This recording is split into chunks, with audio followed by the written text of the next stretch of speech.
Today we're going to go over the topic of proving the existence of a God. Now, everybody has heard of the Big Bang Theory. Now, typically scientists say it happened about 14.5 billion years ago. Nobody really knows, but that's kind of the closest date that everybody's kind of leaning to. So, the theory goes that first there was nothing, then there was a Big Bang, and then there was the entire universe. There was everything. And I don't understand how anybody can see this and not say there has to be a God. Because if you believe that nothing can create something, I'm sorry, that is an insane proposition. Nothing cannot create something. You cannot have a cause, or you cannot have an effect without a cause. Okay? Both of these apply to the Big Bang. You can't get something out of nothing. Before the Big Bang there was nothing. Afterwards, everything. All the galaxies, the stars, the planets, the trees, the animals on the planet. Everything. Space, matter, time. All came into existence at the exact same time together. Before it, there was none of that. Okay? So, what I think that a lot of atheist folks struggle with the concept when they really don't understand what nothing means. When they think of nothing, when they say nothing exploded, I think a lot of people get hung up on this and think they don't comprehend what nothing is.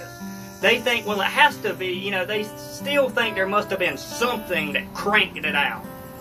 But nothing is nothing. There's nothing there, no time, space, or matter. And what Aristotle said, nothing is what rocks dream about. Very philosophical, and that makes sense being that he was a philosopher. But so without these three things, we can learn something about what the cause was. There has to be a cause, okay, to get an effect, the universe. There has to be a first cause. Elsewhere, things could just happen without any semblance of laws or anything with the universe. Like a horse could appear in your living room while you're watching television, and you just say it appeared out of nothing. Nothing caused it. That's nonsense. We know that is. So, whatever caused the entire universe, all these three things, space, matter, and time, to come in at the same time, or the same instance, means that whatever caused it has to be beyond space, matter, and time. And I want you to think very hard. Name one thing that is beyond these three things. And there's only one that fits the bill. And that's God. Without God, none of it makes sense. It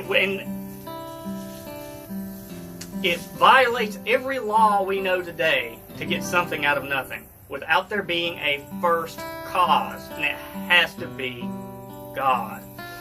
So, I think whenever God says His names, it fits the bill very well for who He really is. I am the beginning and the end. I am beyond time. I am the Alpha and Omega. I am above all things. All matter is under my feet. And then I am the great I am. That's God's name. That's God's name He gave to Moses on the mountain. That's the perfect name. That's one amazing thing that people don't understand, is that of all the names God could choose, I Am is perfect. Because it encapsulates everything. I am the being. I am the existence. I am everything. If it wasn't for me, there would be nothing else. And so without God, there can be no first cause to get the universe out. Some people will say, well, what about the multiverse? Or, some of these other crazy theories. You see them on the internet mostly. The problem with all these other things is, you know how much evidence they have for them? You can count them on 0 hands, 0 feet. That's right. None. 0 evidence. And they never will, because the multiverse the principle is there's universes beyond our universe in another dimension. And you can't never get to that dimension because it's beyond our dimension. So there'll never be any evidence for it. It's just people trying to get around the evidence that there has to be a God. That's what all this is. These people cannot stand the idea that there is a God. They would actually invent an infinity amount of universes to keep out one true God. And that's the truth. There is one true God, and He is the creator of all things.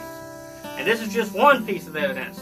I'm going to hopefully try to make more videos to show y'all much more things. But this is one of the biggest and the best. And somebody might say to you, well, maybe the universe didn't really have the Big Bang. Maybe it's always existed. There's a huge problem with this as well. You know why? Because for the universe to be infinite or infinitely old, that means you can't add anything to it. For instance, if you have an infinity amount of marbles, you can't add one to the infinity because you've already got it all. You can't add anything to it because it's infinite. Just like with us, if the universe is infinite, you can't add another day to it. And here we are. We're adding days as we go. That cannot happen with an infinite past. It's a paradox. It don't work. But what does work is that there was a beginning, there was a God who created it all. And I hope this will give you guys something to be able to explain the arguments for God and to help others to see the evidence there is. Now, there's tons more, and I will try to get to it. But thank you all so much for watching, and God bless.